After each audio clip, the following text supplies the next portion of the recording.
to Money Conversations with KJ. KJ is a lifelong entrepreneur who's made a lot of money, lost a lot of money, and found his way back again.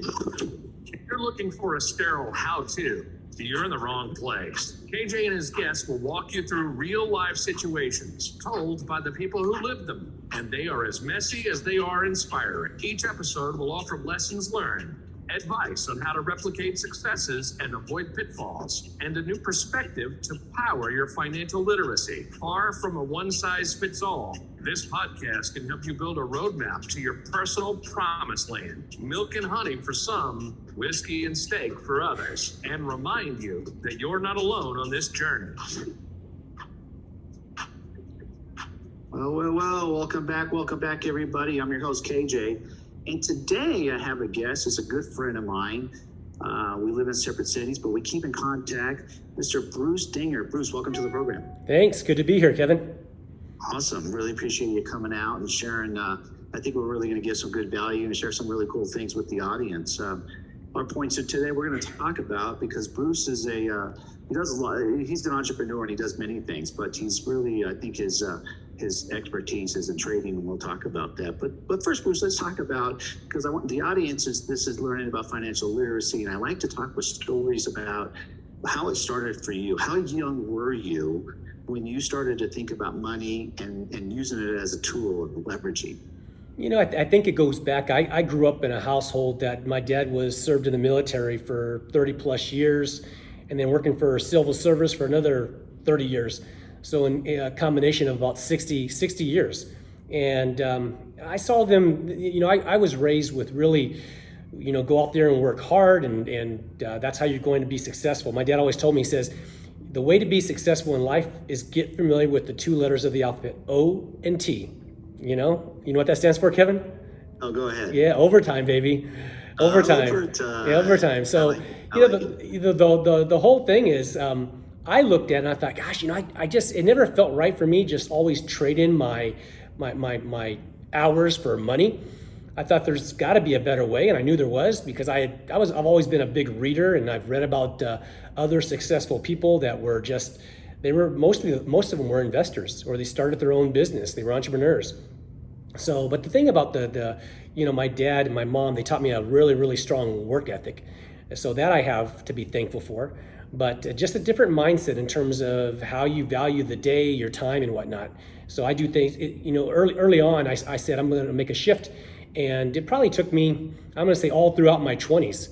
Because I spent time, working for the post office, kind of following my dad's footsteps. And then from there, working for the fire department. And then after that, going ahead and I was a police officer here in California. So, all my 20s was spent doing the grind, like a lot of people. And it would just, for some people it's okay. For me, it just never felt right. And I knew I had to do something different. That's a great story there, because as I'm interviewing people, I'm finding a common thread of parents that are out there, and we really are replicating our parents, right? Yep. And sometimes that's a great thing, and sometimes it's not a great thing, right? And you had mentioned that you watched your dad, right? And he taught you about working hard and trading time for money. You and I have had this conversation many times, right?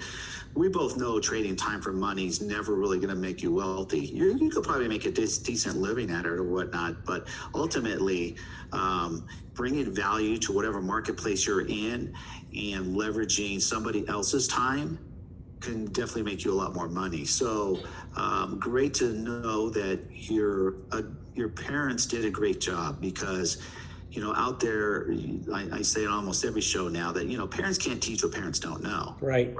And if that's your main source of financial literacy, for some people, that's why they're probably behind the eight ball. Well, that's awesome. So, you worked in those great fields, firefighter, policeman, and that kind of stuff. All great careers, and I know people personally that are at my age now, they're finishing their careers. Right. They did their 30 years, and they're getting their pensions, this, that, and the other. That wasn't your path, right? No, I have a lot of friends that from the police academy that, going way back, where now they're retired police chiefs. So in several different cities here in the Bay Area. but it wasn't my path, and you said something interesting about, your own environment. So, I have 3 young children, and I have a 10-year-old, a 4-year-old, and how old is he? 22 months. He's almost 2 years old. But I've gotten them involved. They've never seen me leave the home, to go to work. I'll bring them to the office with me, but they see me doing things differently than most parents. They see me invest in. My kids have been involved in doing rehabs on the real estate side. They see me with the stock market, making investments there. So their mindset is very, very different. And you know me, Kev. I'm a different bird altogether. I mean, I have my after this, I gotta rush home and take my 2 younger ones, my 22-month-old and my 4-year-old, to jujitsu class.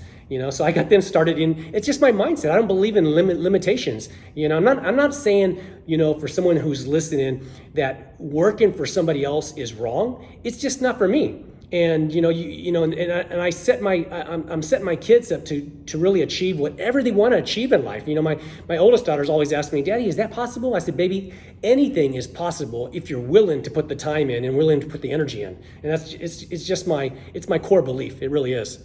No, your kids are going to be very fortunate that they won't even realize, probably till they're our age or something, that, you know what? I was just raised this way. I Right. think and act with time and money because that's what my dad did, right? And it won't even be different for them. It's going to be the normal, right? Where other people, other kids, and then when I say kids, I start talking about the 18 to 25-year-olds, that when they didn't have a father like you that was able to take real interest in showing them things at a really young age. I had this conversation the other day. Yeah, I firmly believe that you should start financial literacy education with your kids when they're 5 years old. Would you agree? I would totally agree. I mean, I had my oldest daughter. She started reading books on taking. One book I have is taking $100 and making $1 million out of it. It was actually written for kids. Now, there's certain things in there that I don't agree with. They talk about saving and putting your money in a bank, and I've gone through the book with her, and I'll say, Kathy, I said, this is something Daddy doesn't agree with. The only reason you ever want to save money is to invest money. You don't want to just save for the sake of saving, and she asked me, she goes, well, Daddy, if you don't put your money in a bank, where do you keep it? And I said, in brokerage firms or invested in properties or whatnot, but I'm not keeping my money in the bank. I'm just not going to do that. So I had her early on reading through this book and several other books that are about money. And I had her go ahead and write her own thoughts about each chapter, what was the main topic and whatnot. And then to really assimilate it, I started having her doing videos and recording those. And some of them I posted on social media, but a lot of them I've kept private. But it was really for her to internalize this so she could really understand what she was reading and what it really means. And it's incredible how quickly all my kids have just advanced by putting them in that type of environment. That's really awesome. It got me thinking that, I like to teach financial literacy on what I like to call 5th grade level, because I've researched a lot of financial literacy programs that are out there, and I get going through them, and I understand the jargon, but I also understand that a lot of people out there, it just goes right over their head. They don't get it. So Right. The fact that they have books for 5-year-olds, right? If you're 18 or 25 and you don't have a clue, and it starts sounding like a foreign language when you're trying to learn financial literacy, I would not be embarrassed to go pick up a book that's designed for a 5 or an 8-year-old. Would Right. you agree? Right. Absolutely. And I think a lot of the things, kids watch what we as parents, what we do. And, my like I said, my kids have seen me go out to, Baltimore, Howard County, Baltimore, Maryland, and purchasing homes. And in the beginning, my oldest daughter, she was like, so Daddy, are we going to live here? I said, no, we're making an investment. We're going to fix this up. We're buying that at a lower price, and we're going to turn around and sell it on the market. And, she started asking, well, how do you know this is the right area to buy in? So all those things, I started just organically just teaching her, what I look for as an investor, whether she knows it or not. She's been training as an investor, both in the real estate and the stock market for over 5 years now. And that's cool because it's subliminal, right? You live in one city and you went and invested literally the other side of the country. And so for her, as she gets older, it's the norm. Like, you know, she might talk to one of her friends. Yeah, my dad does that too. He's got two here, and they're like in whatever city. And your daughter will be like, yeah, no, my dad's bought them in Baltimore. He's bought them here in California. He's like bought them all over. Yeah. And for a lot of people, that will seem like, what? Yeah. Like, that's Yeah. crazy Yeah. kind of thing. But you and I both know we got to go where the markets are, where we're going to get our best returns. It Yeah. really doesn't matter the city that we do it in, because we're going to, as long as the numbers make sense, and we're always going to find the contractors to do the work and all that kind of stuff. So really super awesome. I think that's a great takeaway for some people that are out there. Maybe they got some young kids and they might be thinking right now, oh, my kids are too early. I'll wait until they're 10 or 12 before I start talking to them about that. I think that would be a big mistake. Yeah, I do too. You know, I met a guy just yesterday, actually, taking my kids to the park, and he had his 2-year-old there, and we started talking, and he works at Genentech, and he says, and then we got, I don't even know how the conversation came up. He started saying he has gotten into flipping homes. I said, oh, I said, it's what I do. I'm a hedge fund manager for the stock market and for also real estate. And he goes, really? And we just started talking, and you know, he asked me some advice, and I told him, I said, it's the best, investing is, to me, it's the best career. I said, it gives you the opportunity to make as much money as you possibly can, you know, depending on your skill set and what your focus is.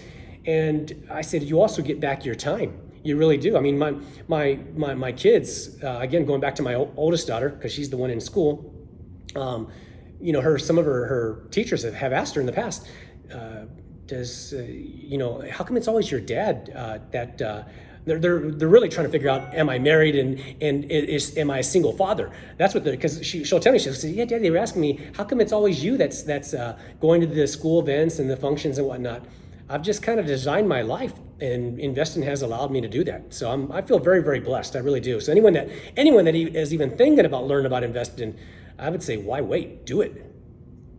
So we touched briefly on, you do real estate. We both do real estate investing. And we know it's been a craze around the country for the last 10 years, mainly because of HGTV and the shows that come on, and, you know, they make it look so glorious. And listen, we've all made properties look the way they do on TV. And then we've done properties, no, they don't need to look like they do them on TV, right? It's all about how the particular property numbers work out, because right. At the end of the day, we just want to make money on them, you know, that kind of thing. But I want to switch gears here, because I know you're heavily into the stock market and trading, and the fact that you do both, right? Because at the end of the day, like you said a minute ago, it's about investing, right? If you guys want to grow wealth out there, you need to learn how to invest, and you got to learn which path you want to go down. And you're one of the very few people out there that I know, but I know there's many more people out there that are actually going down both paths, right? You're doing real estate and you're very versatile in the stock market arena. Talk to people about, if they were thinking, because that's a whole other jargon, like, you know, how does that work? How do I get started? What would you recommend? You know, so your audience may think I'm a nut, and maybe I am. So my kids in their room, they don't have like the Disney characters posted on the walls. They have actual chart patterns. So there's in my world of the markets, there's different patterns, price patterns that gives you not a guarantee, but a high probability of what direction the stock is going to go. So I'll have things like a cup and handle, a double bottom. These are just names of different price patterns. If you talk to another professional trader, they'll be very familiar with these things. And a head and shoulders. And I have those things in my kids' rooms. And they're believe it or not, I mean, they point to it. My 2-year-old, well, he's 22 months. He speaks some words, but he points at these charts here. And I've taught him about bulls, you know, going up and bears going down. So they get it at a very, very early age. So I think it really is though, like learning it's like learning a foreign language, you know, and when you look at a chart and you're trying to take a look and say, what direction does this particular stock have a probability of going, up or down or sideways? You have to really understand. You have to look at a lot of charts. You have to be able to understand those patterns. You have to study them. You have to keep track of them. It's just like anything else. You have to get immersed in it.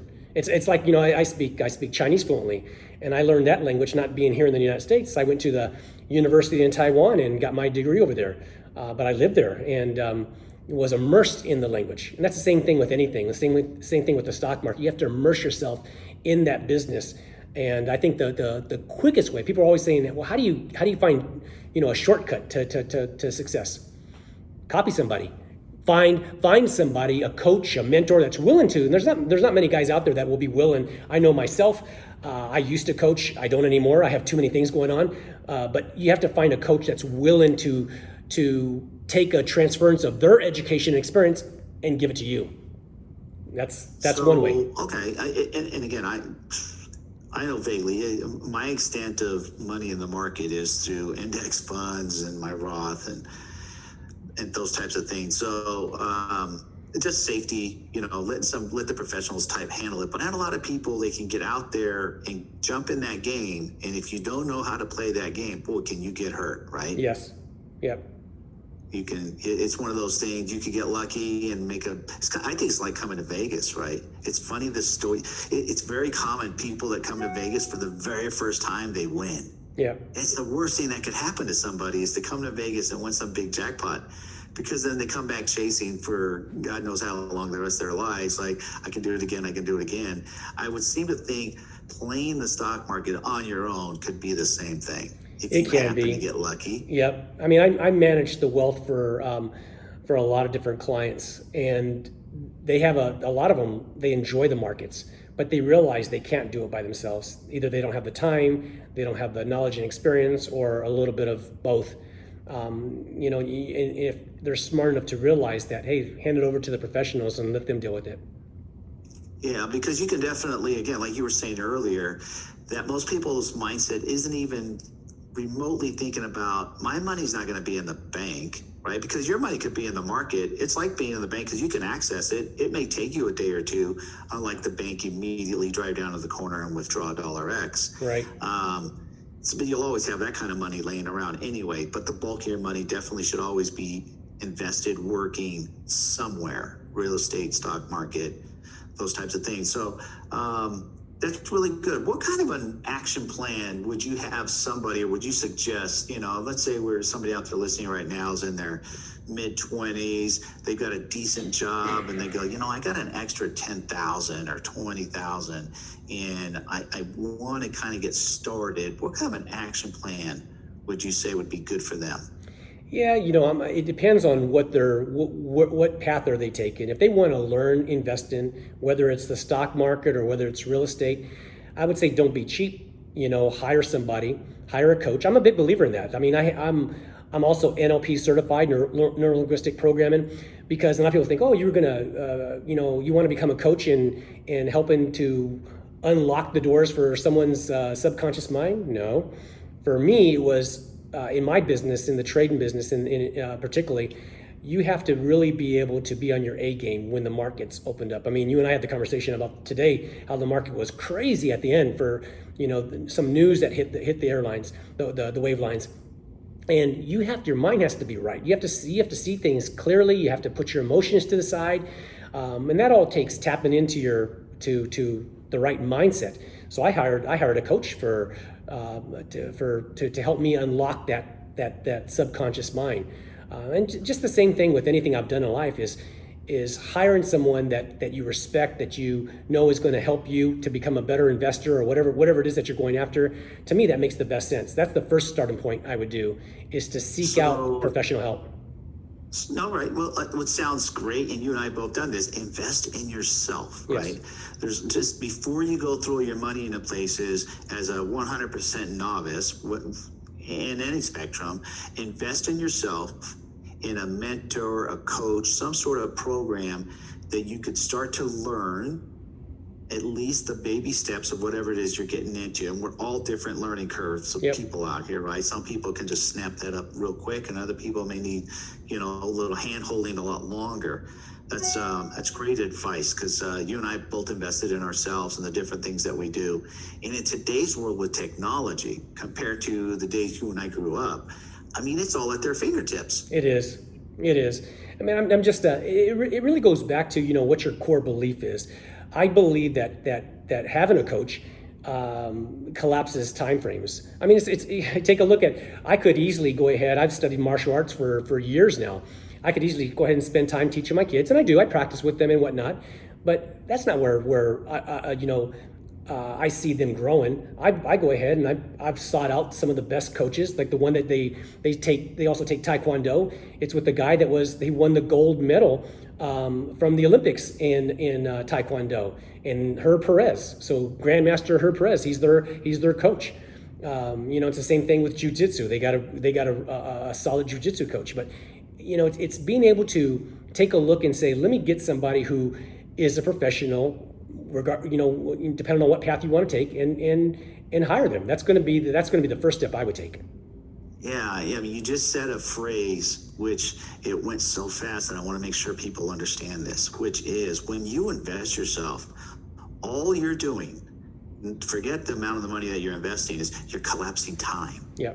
And that's our most valuable resource, right? There is nothing more. And it's funny how we don't realize how important time is until you hit 50. You're right. And you're like, holy crap. Where did that go, right? Because in your 20s, you're like, I got plenty of time. Yeah, I can learn that. I got plenty of time. But get in there, collapse time, invest in yourself on whatever type of mentor, coach, or program of an arena that you want to be in, and you will, I don't know, better like a words, turbocharge your education and start profiting from that at a much rapid pace. Yeah. So very, very true. I mean, going back to even like a real life personal experience again for me was learning Chinese. I was 27 years old when I started learning that language. And I could have got whatever the tapes or what's that one program they have that's all on the videos and stuff. I can't even remember what it's called now. Do you know what I'm talking about, Kevin? I do, and I'm trying to remember, and I can't remember. Like either. A Berlitz program. I can't remember the name of it. But I could have done that. But that's not what I did. I went ahead and I went over there to the country, and anyone that wanted to speak English with me, I said, no, not going to practice English with me. I surrounded myself. I created my own environment where they were all speaking Chinese, and it's paid off for me. I mean, I had a TV show for 2 years on the stock market, Hot Stocks Income with Bruce Dinger, and it was all in Chinese on the largest Chinese network. So it goes back to what you want to do in life, and then you go after it. I'm a big believer in that. Go after. Yeah. So true, but as we review today's conversation, it really does start at home and at the earliest possible age. I mean, you've really started your kids obviously really early, and I know you talked about belief systems, and there are parents out there that believe that I shouldn't talk about money to my kids until they're 18 or something, right? And you and I are in the belief system like you just hurt your child. Yeah. You don't even know. Because by 18, if you haven't taught them anything about money and responsibility with money, most likely they've developed bad habits. Right. Bad habits are a lot harder to overcome than not having any habits yet at all. Yeah. Very, very true. So, I don't think there is a too early. I've had other parents tell me, different things about, even when my daughter was going out to different, different cities and whatnot. And I'd take her to Nashville because we have property there in Nashville and Houston, in Baltimore. And they would say, gosh, is she able to learn though? Is she able to grasp that? And they've said that about, they've also said that about even when she started martial arts. They said, oh, aren't your kids too young to be doing that? And I mean, last year she got her black belt. This year she's testing for her first degree black belt. So, and I tell her, I said, baby, this is just the beginning. Now you got your black belt. This is just the beginning. I'm just a big believer in one life to live. You have to get the most out of it, and you have to always push yourself to be the better version of yesterday. Well, I think about, your daughter's in martial arts, and other people are going to be in baseball, soccer, and all these other sports. Sports are, I think, extremely valuable for young children. It teaches them so many things. But your particular, what your daughter's doing, that's a very disciplined sport, right? And so the learning lessons that she will take away in her life are invaluable, and she'll never forget them. Again, it's normal. Yeah. And if you start something at 18, learning something as important as financial literacy later in life, you're just behind the 8 ball. and you're going to wish that you'd learned it earlier. So again, that's why I enjoy these conversations. We all have a story. We all have a path. Your path has been very interesting to hear. And I think a lot of people out there are going to have a good takeaway and think back, right? What mom and dad teach me or not teach me. And it's no right or wrong. If they didn't know, they didn't know, and they couldn't teach you. I'm not blaming your parents by any means. But as a young adult, I believe it's your responsibility to be proactive. So anybody that is listening to this type of program is being proactive. So I congratulate you listeners out there. Like, hey, I want to learn. I want to hear the stories from just regular people, because you and I are the same. We know people all across this country, and I'm trying to get perspectives from all over. And yours has definitely been a unique one. So I want to thank you for that. Yeah, no worries. The one thing I would say is this, though. We talked a lot about kids, but even adults, I never believe it's too late to set that foundation. And there's certain reasons I've had my kids do certain things, martial arts being just a component of it. It sets the foundation for everything else. And I'm a big believer, and I know you are too, Kev, is that how you do anything is how you do everything. I'm a big believer in that. Such a great phrase, and people hear it and it goes in one ear and out the other. But if you look back, that's a great phrase. So the 5 people you're surrounded are is the person you become. Be careful who those 5 people are. Don't be afraid to clean house. I shared that phrase with a friend of mine last year, and he called me 3 months later and he says, "Hey Kev, I cleaned house." I'm like, "What are you talking about?"